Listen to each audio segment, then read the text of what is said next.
Welcome back again to the Wizard Shop. Today we're going to talk about vehicles that go where there are no roads. Beside me is actually Hoovie's, one of his latest purchases. It's a 2012 Raptor F-150 that was used in the Border Patrol. If you watched his recent video, we found out that this was actually a Border Patrol vehicle. I guarantee you this truck has gone where there are no roads. And really the truck's kind of creepy. It's kind of, I don't know what to think about it. I have mixed feelings. But thinking about vehicles that go where there are no roads, this video is going to be buy this, not that, Land Rover, which could be also Range Rovers. We're going to do Land Rover, Range Rover, the whole line. So without further ado, let's get started.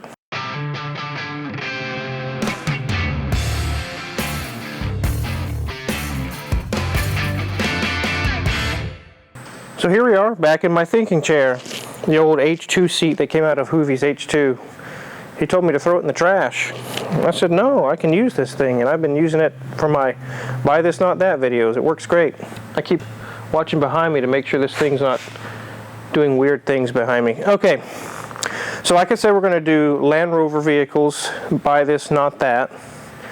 They could also include Range Rovers.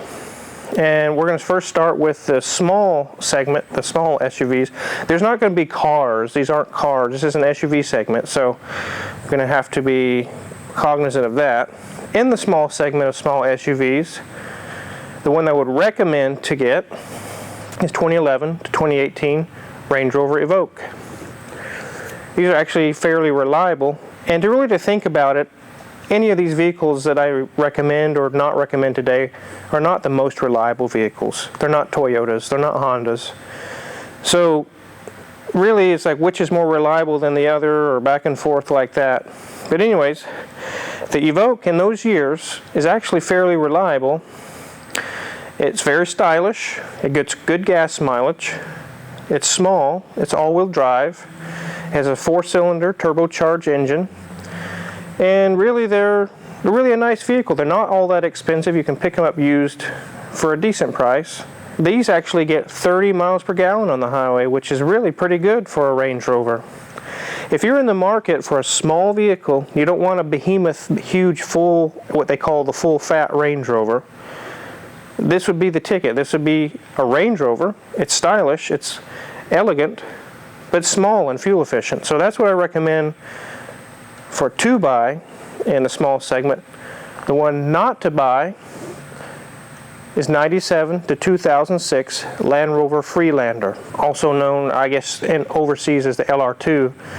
These had very, very, very bad reliability, even amongst Land Rover vehicles.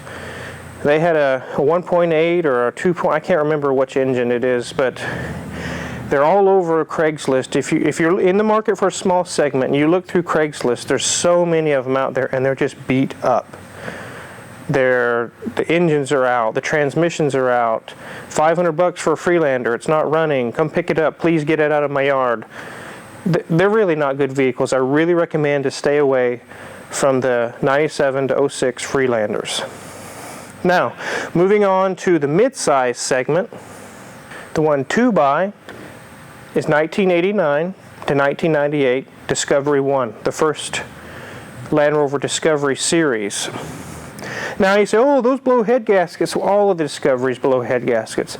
But the first series, I don't think they were so bad. And if you can get past the head gasket, if you're mechanically inclined or you know a friend who could do the work, which it isn't a hard job, the rest of the vehicle is fairly reliable. They're very good. They're very, very powerful with their off-road prowess. In these years are going to be a shorter base than the later years Discovery 2s, which is actually great for off-roading because it has a better attack angle when you're coming off a cliff or something like that, a small cliff. So I would really recommend that for the mid-size segment. They're fairly reliable, and they have a V8. It's awesome. I've had one before. I really liked it. So did I. The ones not to buy is 2002 to 2004 Land Rover Discovery 2. These are the last of the run of those Discovery models. They are a little bit longer in the back. They're longer It actually hangs off the back axle a little bit, which can rub and scrape when you're going off-roading. And they did have air suspension added to the rear of these in the later years, but they really had a lot of problems with. They upgraded to the 4.6 motor. They had, in the 03 year especially, they had oil pump problems that can completely wreck the motor.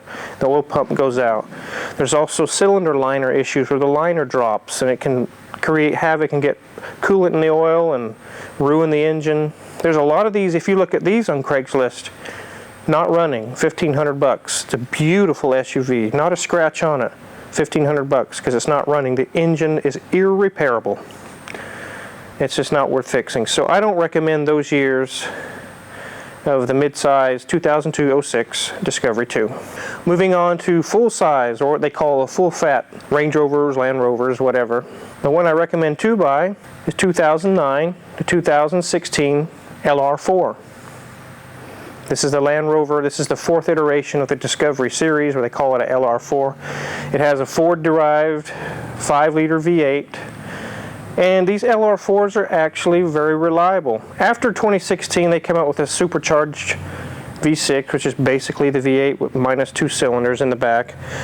But they're actually fairly reliable. They do have water pump issues here or there, but there's a lot of them. You see them online. They've got over 100,000 miles. They really didn't have a lot of serious trouble with them.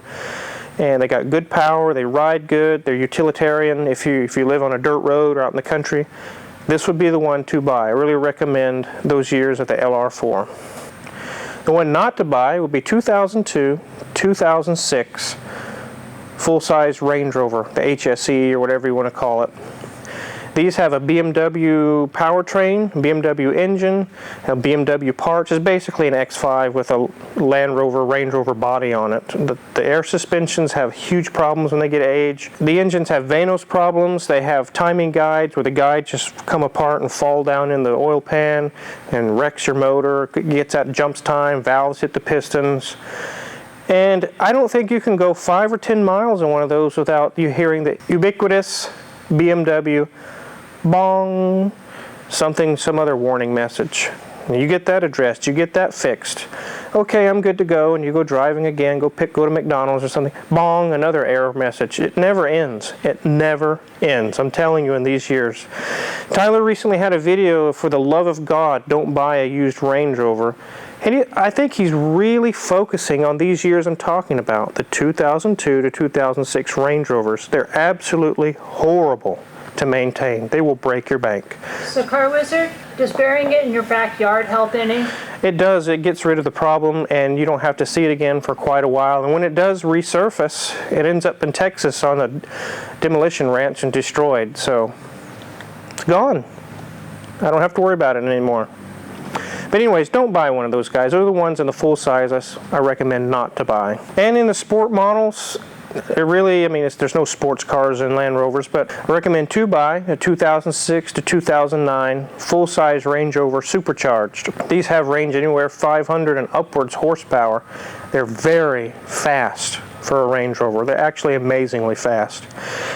They're just as reliable as any of the others. These have the Jaguar derived motor. This is not BMW garbage motors. These are a much better motor compared to the BMW motors. Fairly reliable, lots of power. If you want a sports SUV that's fast, that's what you get. Now the one not to buy, there really isn't any other sport models, so we're going to go back again to the 2002 to 06 Range Rover with the BMW engine. Again, I'm just repeating myself. Stay away, run away. Don't buy one of these. You will regret it, I promise. Now, in all these that I've just mentioned, these are ones that people that are maybe on a smaller budget, they're scanning Craigslist, they want a Range Rover, Land Rover. I'm not talking about the guy who's stacked with cash to the gills, who can buy a Defender 110 or a Defender 90 for 50 or 60 grand, no problem. I'm talking about the ones that you find on Craigslist pretty regularly and in the price range anywhere from 2 or 3 grand to maybe 15 grand, and some of the other models might go as much as 20 or 25, but this is the area that I'm focusing in. This is the selection that I made. So Again, any of the videos that you've seen or any previous videos, if you see any tools that I use or want to know what kind of tools I use, check my Amazon affiliates page. I've got them for sale. If you haven't clicked the subscribe button, go ahead and click that already. There's many more cool videos to come. You won't be disappointed. And I look forward to many more Car Wizard videos with you guys. So again, thanks for watching. Hey, Car Wizard, I think that Raptor's starting to move behind you. You might want to get out of there. Yeah, I don't want anything else to do with that thing. I'm going to get that thing running and get it out of my shop.